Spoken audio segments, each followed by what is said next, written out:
Il y avait une place pour tout le monde sauf pour moi. Je me tenais dans l'embrasure de la porte de la salle à manger, tenant un petit cadeau emballé dans les deux mains. La maison sentait la cannelle, le jambon rôti et le pain. Quelqu'un avait pris soin de dresser la table, des bougies allumées, des cartes nominatives écrites en cursive soignée, des verres en cristal captant la lumière douce. Mon nom n'y était pas. En bout de table siégeait mon grand frère, Colin. Toujours aussi large d'épaules. Toujours ce rictus accroché au visage comme s'il y était cousu. Il tranchait le jambon au miel comme s'il possédait l'instant. Peut-être croyait-il que c'était le cas. Lana était à ses côtés, ma cousine. Elle portait l'un des vieux foulards de ma mère, en soie, vert pâle, celui que maman réservait d'habitude pour la messe de la veille de Noël. Lana sirotait son verre de vin comme si elle était chez elle. Comme si elle l'avait toujours été. Je regardais encore autour de moi. Peut-être avais-je raté quelque chose. Peut-être qu'une chaise avait été écartée pour laisser place aux tartes. Mais non. La table était dressée. Complète. Sans moi. Je me tournai vers ma mère, Joyce. Elle était en train de disposer les patates douces dans un plat avec des guimauves, évitant soigneusement mon regard. Quand j'ouvris la bouche pour parler, elle fixa la dinde comme si c'était elle qui venait de lui poser une question. « Je crois que vous avez oublié ma place, dis-je, d'un ton calme. » Colin ne s'interrompit même pas. En mâchant, sans relever les yeux, il répondit d'une voix sèche, posée, comme si ça ne lui coûtait rien. « Elle est dehors. Avec les chiens. » Un silence suffocant suivit.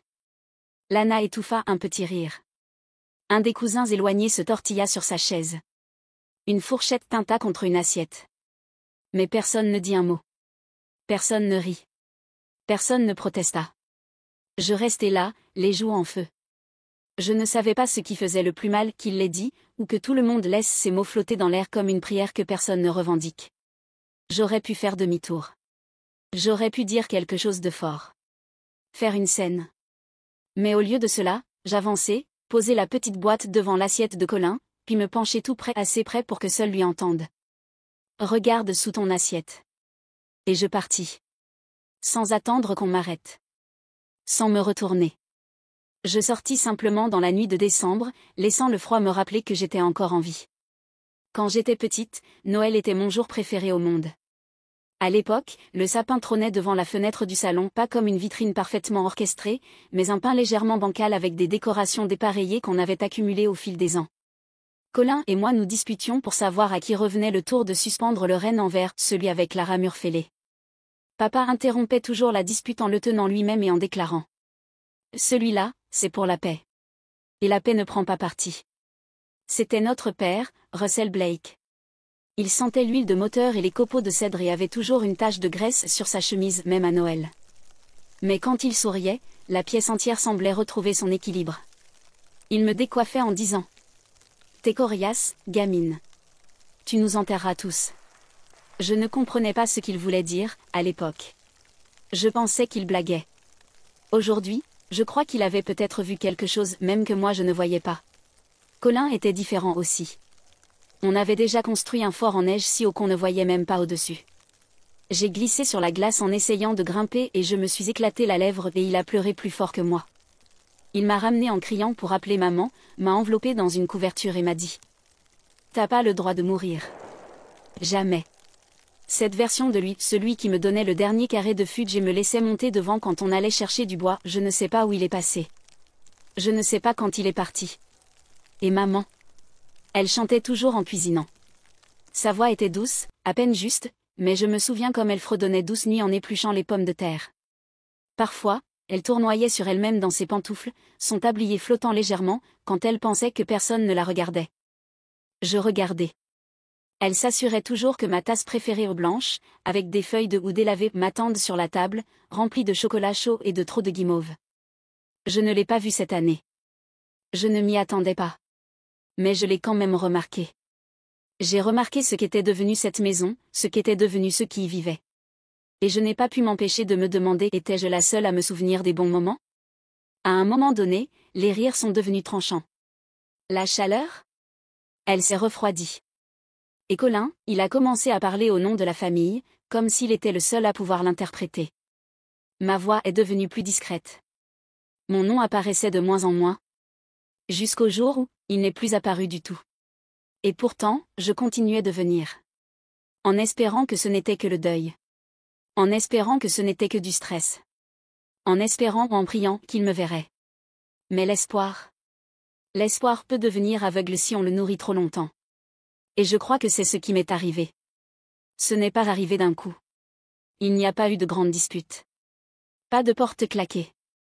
Pas de rupture dramatique. Personne n'a jamais dit, tu ne fais plus partie de la famille. Ils ont juste cessé de m'inclure. Au début, c'était subtil. J'appelais pour prendre des nouvelles de papa à l'époque où sa mémoire commençait à flancher. Quand il oubliait le nom des outils. Ou m'appelait, la fille au téléphone. Colin répondait, toujours jovial. Papa se repose en ce moment. Je lui dirai que tu as appelé. Quelques jours plus tard, je rappelais. Il est dans le brouillard aujourd'hui, c'est pas le meilleur moment. Et puis, petit à petit, je n'ai plus entendu la voix de papa du tout. Juste des nouvelles filtrées par Colin. Toujours enveloppées de sollicitude. Toujours pour protéger quelqu'un. Même maman a fini par s'en remettre à lui. Je lui demandais comment elle tenait le coup, et elle répondait des choses comme « Colin est d'une grande aide. Il sait vraiment comment gérer tout ça. C'est plus simple quand ça passe par lui. » Au début, je ne disais rien. Je me disais qu'ils étaient fatigués. Je me disais que j'étais peut-être trop sensible. À cette époque, je vivais à Austin. Je travaillais de longues heures dans une agence de marketing. J'envoyais de l'argent tous les mois à la maison. J'avais payé une partie des réparations du toit sans qu'on me le demande. Je réservais des vols pour rentrer à chaque grande fête. Et pourtant, j'ai commencé à remarquer certaines choses. Un Noël, ma vieille chaussette de cheminée avait disparu. Je l'ai retrouvée plus tard, fourrée au fond d'un placard dans le couloir. Et la photo encadrée papa et moi, le jour où il m'avait offert sa vieille boîte à outils. Disparue. Remplacée par une nouvelle photo, Colin et Lana au centre de jardinage. Tenant un plateau de chrysanthèmes comme s'ils venaient de sauver la maison familiale. Je me suis dit que ça ne voulait rien dire. Je voulais le croire. Vraiment. Puis un dimanche, je me suis connectée sur les réseaux sociaux. Et ils étaient là. Des photos d'un dîner de famille, soi-disant improvisé. Tous autour de la même table que j'aidais à dresser autrefois. En train de rire. Les pieds se frôlant sous les chaises que j'avais poncées avec papa. Personne ne m'avait appelé. Personne n'avait pensé à m'en parler. Quand j'ai demandé à maman, elle a dit. C'était à la dernière minute. Tu habites si loin. On s'est dit que ça ne valait pas la peine de t'embêter. Elle n'a pas entendu comment ces mots sont tombés. Ou peut-être qu'elle les a entendus, et les a laissés tomber quand même. À partir de ce moment-là, le schéma était clair. Les décisions étaient prises sans moi. À propos du traitement de papa. À propos de la maison. À propos des finances. Colin expliquait toujours les choses après coup. Avec ce même ton condescendant. On ne voulait pas te déranger pendant que tu es occupé. C'est plus simple comme ça. Mais plus simple pour qui? Je n'étais pas en colère. Pas encore. Juste, confuse. Désorientée. Comme si quelqu'un avait lentement baissé le volume de ma voix. Jusqu'à ce que je ne puisse plus l'entendre moi-même. Ils ne m'ont jamais dit de partir. Ils ont juste arrêté de me garder une place.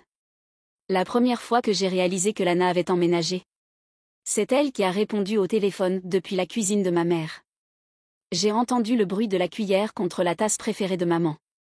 Celle avec les cardinaux dessus. Elle a ri de quelque chose en arrière-plan, sans doute Colin. Puis elle a dit. Attends une seconde. Ta mère a les mains dans la pâte à tarte. Ta mère. Ce mot, il est resté lourd dans ma poitrine pendant des jours. Plus tard dans la semaine, j'ai demandé doucement à Joyce. Lana vit chez vous maintenant? Elle a répondu. Elle nous rend service. C'est une vraie bénédiction. Tu sais comment les choses sont. Une bénédiction. La même Lana qui, 3 ans auparavant, avait emprunté les boucles d'oreilles en saphir de maman en prétendant qu'elle pensait qu'elles étaient à elle. Qui avait menti à propos d'un chéquier disparu à Thanksgiving. Qui avait un jour pleuré sur le perron en disant. Je ne comprends pas pourquoi tout le monde pense que je suis la méchante. Et maintenant? Maintenant, c'est elle qui mettait la table que je mettais autrefois. Elle portait les foulards que maman enroulait autour de ses épaules les matins de neige. Elle laissait des petits mots écrits à la main sur le frigo. Poulet au four. Emmener maman à la kiné. Au début, Je me disais que c'était pratique. Ils avaient besoin de quelqu'un sur place, et je n'étais pas là, du moins pas physiquement. Mais petit à petit, Lana n'était plus laide. Elle devenait celle qui savait où tout se trouvait. Et quand j'appelais pour demander comment s'était passée la visite médicale de papa, c'est Lana qui répondait.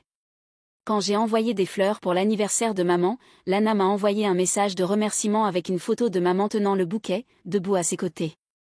La légende disait. Elle les a adorés. Super journée. Je n'étais pas sur la photo. Je ne figurais plus sur aucune photo. J'ai commencé à poser des questions. Les réponses de Colin étaient vagues. Elle est juste là pour rendre service. Ce n'est pas comme si elle prenait ta place. Mais quand je suis venue pour la cérémonie en mémoire de papa, c'est Lana qui accueillait les invités à la porte. Elle portait une robe noire simple et soignée, la même que j'avais mise aux funérailles de mon oncle, des années auparavant. Je reconnaissais l'ourlet, la manière dont elle tombait juste au-dessus du genou. Je l'avais laissée dans le placard à l'étage. Ce n'était pas la sienne. Elle se tenait près de la table basse, versant du cidre, racontant des anecdotes sur papa comme si elle l'avait mieux connu que moi. Les gens hochaient la tête. Ils souriaient. Ils la croyaient. Et moi, je restais là, manteau encore sur le dos, mains glacées, regardant ma place disparaître morceau par morceau. Plus tard dans la soirée, j'ai essayé d'en parler à maman. Je ne voulais pas l'accuser. Je voulais juste savoir où j'en étais. Elle essaie juste d'aider, ma reine. Tu as toujours été trop sensible. C'est là que j'ai compris. Ce n'était pas qu'ils m'avaient oublié. C'est qu'ils avaient trouvé quelqu'un de plus facile pour me remplacer. 2 mois avant Noël, je suis montée à la maison sans prévenir. Je ne comptais pas entrer. Je pensais juste m'asseoir dans l'allée, regarder l'ancienne balançoire du porche. Et me rappeler qui j'étais, à l'époque où cet endroit semblait encore être à moi. Mais quand je suis arrivée, l'allée était vide. Aucune trace du pick-up de Colin. Pas de Lana à la fenêtre. Aucun mouvement dans la cuisine. Je suis quand même descendue de voiture. Ma clé fonctionnait encore. La maison était plus silencieuse que dans mes souvenirs. Pas de musique. Pas de télé. Juste le bourdonnement du chauffage et le grincement léger des planchers. Ceux qui parlaient encore quand plus personne ne le faisait. Je me suis laissée porter jusqu'au bureau de papa. C'était la seule pièce qu'on n'avait pas réaménagée. Tout le reste de la maison semblait un peu faux. Comme si elle avait été mise en scène pour paraître familière. Mais que quelque chose manquait, derrière le regard. Mais le bureau, son bureau, était intact. Le vieux fauteuil inclinable s'affaissait toujours au milieu.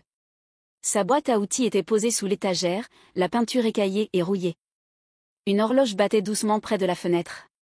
Celle avec le cadran poussiéreux et les aiguilles en laiton qui avaient toujours 10 minutes de retard. Et puis je l'ai vu. Le petit placard dans le coin. Bois foncé. Poignée en laiton. Je l'avais vu l'ouvrir des dizaines de fois en grandissant, mais je n'avais jamais vraiment prêté attention à ce qu'il y rangeait. Je me suis agenouillée et j'ai tiré. Il a résisté au début, puis a cédé. À l'intérieur, un petit coffre en métal. Ma respiration s'est bloquée. Je me suis souvenue, soudainement.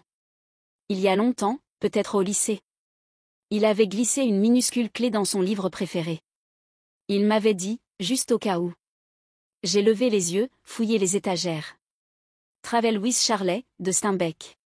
Reliure usée. Cuir craquelé. La clé y était toujours. Quand le coffre s'est ouvert, je ne savais pas à quoi m'attendre. Peut-être de vieux reçus. Peut-être rien. Mais elle était là. Une enveloppe. Papier crème épais. Mon nom inscrit dessus, de sa main. Je me suis assise par terre, les genoux contre la poitrine, et j'ai ouvert l'enveloppe. À l'intérieur, un testament notarié, daté de 2 semaines avant sa mort. Tous les biens de cette maison, les économies, le terrain à Monument Valley m'étaient légués. Le nom de Colin n'apparaissait nulle part. Celui de Lana non plus. Et derrière le testament, un mot. Plié. Un peu jauni sur les bords. Il disait. Ma reine. Je le vois maintenant. Je ne le voyais pas avant, et je suis désolée. Tu n'as jamais rien demandé. Tu es juste resté. Tu m'as protégé quand personne d'autre ne l'a fait. Cette maison est à toi. Tu l'as méritée. Avec amour. Papa. Je n'ai pas pleuré aux funérailles. J'ai pleuré sur ce sol. Pas pour la maison. Mais parce qu'à la fin, quelqu'un m'avait vu. Je n'avais prévenu personne que je venais. Je portais un jean sombre et un manteau bleu marine. Rien de dramatique, rien qui crie « Regardez-moi ». J'avais apporté une seule boîte, emballée dans un papier brun simple, attachée avec de la ficelle. C'était la veille de Noël. La maison des Blake avait encore la même guirlande de lumière colorée clignotant de façon irrégulière. La couronne sur la porte était légèrement de travers. Quelqu'un avait remplacé le paillasson. Il disait autrefois, chez soi, c'est là où est papa. Maintenant, il disait, saison joyeuse. J'ai frappé une fois, puis je suis entré. Personne ne m'a entendu au début. La salle à manger était déjà pleine. Colin était assis en bout de table, Lana à sa droite, sa main posée légèrement sur son bras. Maman était en face d'eux, souriant de cette manière douce et distante qu'elle réservait autrefois aux invités. Ma place n'était pas là. Encore une fois. Cette fois-ci, je n'ai pas bronché. Je me suis avancé, j'ai posé la boîte au centre de la table, et j'ai regardé Colin droit dans les yeux. Il a cligné des paupières. Ma reine, qu'est-ce que tu... Je ne l'ai pas laissé finir. Regarde sous ton assiette, ai-je dit, la voix basse mais ferme. Il a baissé les yeux, soulevé le dessous d'assiette, et trouvé une clé en laiton ancien, polie par l'usage. La clé du coffre de papa. Les yeux de Colin sont remontés vers moi. D'abord de la confusion, puis un éclair d'autre chose, de la nervosité. Pas encore de la peur. Il n'en savait pas assez pour avoir peur. Joyce s'est levée à moitié de sa chaise, son sourire vacillant. Ma reine, ce n'est pas le moment. Je ne reste pas, ai-je dit. Je voulais juste laisser ça. Lana a tendu la main vers la boîte. C'est un cadeau? Je l'ai regardé alors pour la première fois de la soirée. Je l'ai vraiment regardé. Elle a rougi et a retiré sa main. Je me suis tournée vers la porte. Personne ne m'a suivi. Personne ne m'a demandé de rester. Pas vraiment. Colin soulevait déjà le couvercle de la boîte quand Joyce a demandé « Attends, qu'est-ce que c'est ?» J'étais déjà à mi-chemin des marches du perron quand j'ai entendu les chaises racler, les voix s'élever. Je ne me suis pas arrêtée. La nuit était vive. L'air mordait ma gorge. Je suis retournée à ma voiture, me suis assise sur le siège conducteur, et j'ai laissé le silence s'installer. Ce qu'ils ont trouvé dans cette boîte n'était pas enveloppé de malveillance. C'était enveloppé de vérité. Une copie du testament de papa. Une lettre. Et une petite photo, lui et moi, épaule contre épaule, l'été où je l'avais aidé à reconstruire la clôture. Rien de dramatique. Juste, assez. Qu'ils la lisent avec leur propre voix. À leur rythme. Qu'ils s'assoient à cette table, toujours pleine mais avec une chaise désormais visiblement vide. Continuerait-il à prétendre que j'étais juste trop sensible? Que j'avais tout inventé? Et si oui, qui avait laissé cette clé? Ils ont commencé à appeler le lendemain matin. Joyce a été la première. Juste un message vocal. Salut ma chérie, on a lu ce que tu as laissé. Ça nous a pris de court, c'est tout. Il faut qu'on parle. Je pense qu'on a tous besoin de souffler un peu, et peut-être de se retrouver en famille. Aucune excuse. Juste, pris de court. Puis Colin a envoyé un texto. On peut se voir? Il y a beaucoup de choses à discuter. Je pense qu'on s'est tous mal compris. Pas un mot sur le testament. Ni sur la lettre. Ensuite, Lana m'a envoyé un message. Juste un emoji visage triste. Rien d'autre. Pendant une semaine, j'ai laissé les messages s'accumuler. Ils ont essayé d'autres approches, la confusion, la nostalgie, même la culpabilité. Ton père n'aurait pas voulu cette rupture, ma reine. On est toujours ta famille. Ne laissons pas l'amertume gâcher les fêtes. Mais ce n'est pas l'amertume qui avait tout gâché. C'était une gomme. Et la vérité, c'est que je n'étais plus en colère. Je ne voulais pas de vengeance. Je ne voulais pas faire un point. Je ne voulais juste plus revenir. Je n'ai pas bloqué leur numéro. Je n'ai pas argumenté. Je ne me suis pas défendue. J'ai simplement arrêté de répondre. Je crois que ça les a plus déstabilisés que tout le reste. Un après-midi, Colin s'est présenté à mon bureau sans prévenir. Mon assistante l'a renvoyé. Je ne le lui avais jamais demandé. Elle a simplement dit après. Il n'avait pas l'air d'être quelqu'un que vous aviez envie de voir. Elle avait raison. Quelques jours plus tard, maman a rappelé. Cette fois, j'ai décroché. Sa voix était douce. Fragile. Marraine, a-t-elle dit, je pense qu'on a fait des erreurs. Mais cette famille, elle est toujours à toi aussi. J'ai attendu un moment. Puis j'ai dit. J'ai toujours été là. Vous viviez juste plus facilement sans moi. Elle n'a pas répondu. Pas parce qu'elle n'était pas d'accord. Mais parce qu'il n'y avait plus rien à dire. 3 semaines après Noël, j'ai posté une dernière enveloppe.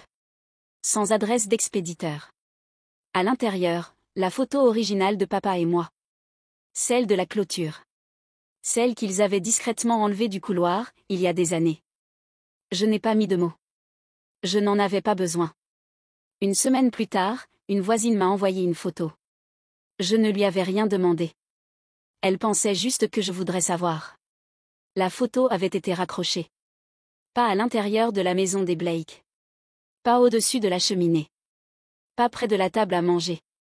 Elle avait été punaisée dans le vieux cabanon derrière le jardin. L'atelier de papa, le seul endroit où personne d'autre n'allait jamais. Elle était là. Légèrement de travers. Accrochée au-dessus de l'établi. Juste une fille et son père, debout côte à côte. Souriant comme si le monde avait du sens. Pas de légende. Pas d'explication. J'ai regardé l'image longtemps. Puis j'ai refermé mon téléphone. Cette maison m'appartient peut-être sur le papier. Mais le vrai héritage n'était ni brique ni bois. C'était ceci, le savoir. Savoir que je n'avais jamais eu besoin qu'ils admettent ce qu'ils avaient fait parce que la vérité existe déjà. Et elle ne disparaît pas juste parce qu'on l'ignore. Je vis toujours à Austin. Je bois encore dans cette tasse de houx que j'ai discrètement reprise après la cérémonie. Elle s'écaille un peu plus chaque hiver. Je la laisse faire. Parfois, les gens me demandent si j'ai fini par me réconcilier avec ma famille. Je leur dis. J'ai toujours fait partie de l'histoire. Ils ont juste écrit autour de moi. Et maintenant? Maintenant, ils n'ont plus le droit de m'effacer. Je n'ai jamais demandé à être vu. Je voulais juste exister. Si toi aussi tu as déjà été effacé mais que tu as choisi de rester vrai laisse juste un petit cœur.